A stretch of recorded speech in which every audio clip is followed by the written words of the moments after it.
The 5 whys root cause analysis is a problem-solving methodology that involves asking why repeatedly to identify the underlying causes of a particular issue or problem.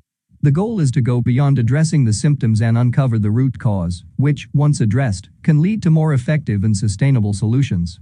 So where does it come from? How it works? Are there some practical tips and what are their benefits? In this video, I will discuss these questions with you. Section 1. The origin. The 5 whys root cause analysis originated in the Toyota Production System, TPS, a post-World War II manufacturing philosophy developed by Japanese engineer Taiichi Ohno. Ohno, considered the father of TPS, and Toyota leaders formalized and popularized the 5 whys technique as a crucial problem-solving tool for continuous improvement. Widely adopted since its introduction, it is valued for its simplicity and effectiveness in identifying and addressing root causes in various industries and sectors. Section 2. The process. The 5 whys root cause analysis follows a 7-step process. Step 1. Assemble a team. Gather together people who are familiar with the specifics of the problem and with the process that you're trying to fix. Include someone to act as a facilitator who can keep the team focused on identifying effective countermeasures.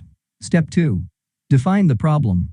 If you can, observe the problem in action. Discuss it with your team and write a brief, clear problem statement that you all agree on. For example, write your statement on a whiteboard or sticky note, leaving enough space around it to add your answers to the repeated question. Step 3. Ask the first why. Ask your team why the problem is occurring. Please record their answers as succinct phrases rather than as single words or lengthy statements. For example, saying volume of calls is too high is better than a vague overloaded. Step 4. Ask why 4 more times. For each of the answers that you generated in Step 3, ask 4 further whys in succession. Each time, frame the question in response to the answer you've just recorded. Step 5. Know when to stop. The 5 and 5 whys is really just a rule of thumb. In some cases, you may need to ask why a few more times before you get to the root of the problem. In other cases, you may reach this point before you ask your 5th why. Step 6. Address the root causes. Now that you've identified at least one root cause, you need to discuss and agree on the countermeasures that will prevent the problem from recurring. Step 7. Monitor your measures. Keep a close watch on how effectively your countermeasures eliminate or minimize the initial problem.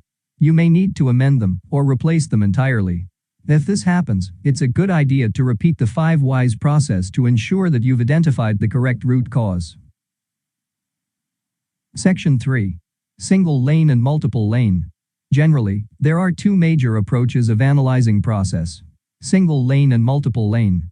In a single lane process, the analysis follows a linear approach with one primary investigator or a small team responsible for asking and answering the why questions.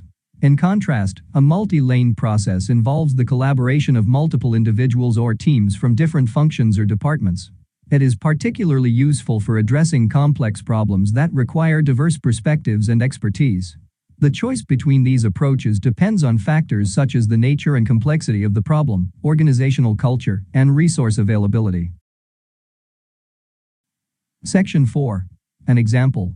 Let's consider a real-world example involving customer complaints about late deliveries in an e-commerce company. So, the first question should be, why are there late deliveries? The answer is, because the delivery trucks are frequently stuck in traffic. Followed by the answer from the first question, a follow-up question can be, why are the delivery trucks frequently stuck in traffic? Then the answer can be, because the company schedules deliveries during peak traffic hours.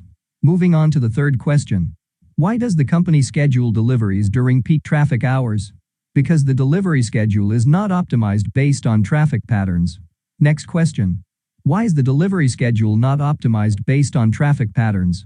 Because the company doesn't have access to real-time traffic data. And now, the fifth and final question. Why doesn't the company have access to real-time traffic data? Because the company hasn't invested in a transportation management system, TMS, with real-time tracking capabilities. Now, with this insight, the company can consider investing in a TMS to optimize delivery schedules, reduce traffic-related delays, and ensure timely deliveries. Section 5. Tips. Here are some practical tips to enhance the effectiveness of the process. Number 1. Start with a clear problem statement. Clearly define the problem you're trying to address. A well-defined problem statement provides focus and helps the team stay on track during the analysis. Number 2. Encourage open communication. Foster a collaborative environment where team members feel comfortable sharing their thoughts and insights. Open communication helps uncover different perspectives and potential causes. Number 3. Avoid making assumptions. Resist the temptation to make assumptions or jump to conclusions. Base your analysis on data, facts, and evidence, rather than preconceived notions. Number 4. Be specific and concrete. Ensure that the questions and answers are specific and concrete. Vague or general responses may lead to unclear conclusions and hinder the identification of true root causes. Number 5. Include cross-functional perspectives. If possible, involve individuals from different departments or functions in the analysis. This diversity of perspectives can provide a more comprehensive understanding of the problem. Section 6. Benefits. Here are the major benefits of the 5 Whys tool. Number 1. Root cause identification. The primary benefit of the 5 Whys is its ability to dig deep and identify the root cause of a problem. It goes beyond addressing symptoms, helping organizations tackle underlying issues. Number 2. Simplicity and accessibility. The tool is simple to understand and does not require advanced statistical or technical knowledge. This makes it accessible to individuals of all levels of an organization. Number 3. Cultural impact. Encourages a culture of continuous improvement by fostering a mindset of curiosity and problem solving. It empowers employees to ask questions and seek solutions proactively. Number 4. Quick problem resolution. The iterative questioning process can lead to rapid problem resolution. By addressing the root cause, organizations can save time and resources that might have been spent on treating symptoms repeatedly. Number 5. Prevention of recurrence. By addressing the root cause, the 5 Whys helps prevent the recurrence of the same problem, leading to more sustainable solutions. Alright, that's all for today's topic. If you have any questions regarding this video, please leave your thoughts in a comment below. I hope you guys have enjoyed this video, and if you did, make sure you give it a thumbs up and subscribe to my channel.